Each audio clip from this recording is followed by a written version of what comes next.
cut, cut, cut. Bet, bet, bet. Hit, hit, hit.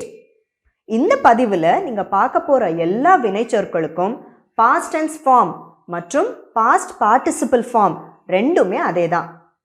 இப்போ அந்த list of words அப்புறம் அந்த வேர்ட்ஸ்க்கான எக்ஸாம்பிள் சென்டென்சஸ் எல்லாத்தையும் பார்க்கலாம் வாங்க.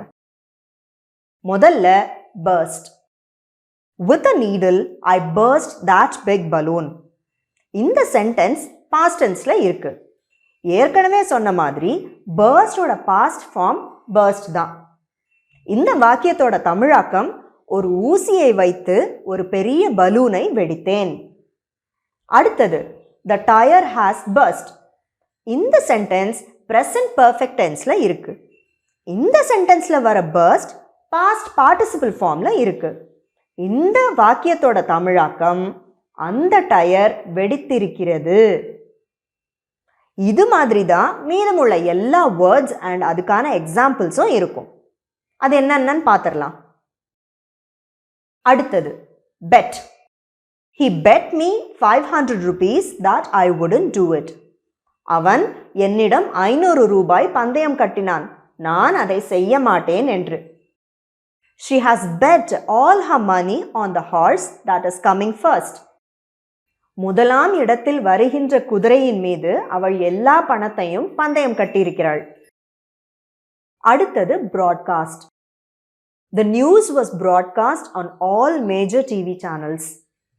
எல்லா முக்கிய தொலைக்காட்சிகளிலும் அந்த செய்தி ஒளிபரப்பப்பட்டது. They have broadcast the event live on the internet. இந்த நிகழ்வை இணையதளத்தில் நேரடியாக ஒளிபரப்பி இருக்கின்றனர். அடுத்தது cut. She cut her finger while chopping vegetables. காய்கறிகளை நறுக்கும்போது அவள் விரலை வெட்டிக்கொண்டாள். She has already cut that tree. அவள் ஏற்கனவே அந்த மரத்தை வெட்டிவிட்டாள். அடுத்தது cost. The new car cost a lot of money. புதிய காருக்கு நிறைய பணம் செலவானது. The repairs have cost me more than I expected. பழுது பார்ப்புகளுக்கு நான் எதிர்பார்த்ததை விட அதிகமாக செலவாகி இருக்கிறது. அடுத்தது cast. He cast his vote at the nearby polling booth. அருகில் உள்ள வாக்குச்சாவடியில் அவர் வாக்களித்தார். The director has cast him in the male lead. அந்த இயக்குனர் அவனை முக்கிய வேடத்தில் நடிக்க வைத்திருக்கிறார். அடுத்தது hit. She hit me twice with the umbrella. குடையால் என்னை 2 முறை அவள் அடித்தாள். My dad has hit me a lot of times. என் அப்பா என்னை பல முறை அடித்திருக்கிறார். அடுத்தது hurt. She hurt her knee while playing soccer. கால்பந்தாட்டம் விளையாடும் போது அவளுக்கு முழங்காலில் காயம் ஏற்பட்டது.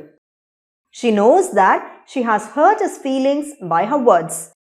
தன் வார்த்தைகளால் அவன் மனதை புண்படுத்தி இருக்கிறாள் என்பது அவளுக்கு தெரியும். அடுத்தது put. He put the book on the table. புத்தகத்தை மேஜை மீது போட்டான். Have you put the keys on the sofa? சாவியை சோஃபா மேல் போட்டிருக்கிறீர்களா? அடுத்தது quit. She quit her job and started a new career. அவள் அவளுடைய வேலையை விட்டுவிட்டு புதிய தொழிலை தொடங்கினாள். Have you ever quit a bad habit? நீங்கள் எப்பொழுதாவது ஒரு கெட்ட பழக்கத்தை விட்டிருக்கிறீர்களா? அடுத்தது set. He set the table for dinner. மேஜையை இரவு உணவுக்காக அமைத்தார். The sun has set, so it's dark outside. சூரியன் மறைந்திருக்கிறது, அதனால் வெளியில் இருட்டாக இருக்கிறது. அடுத்தது spread.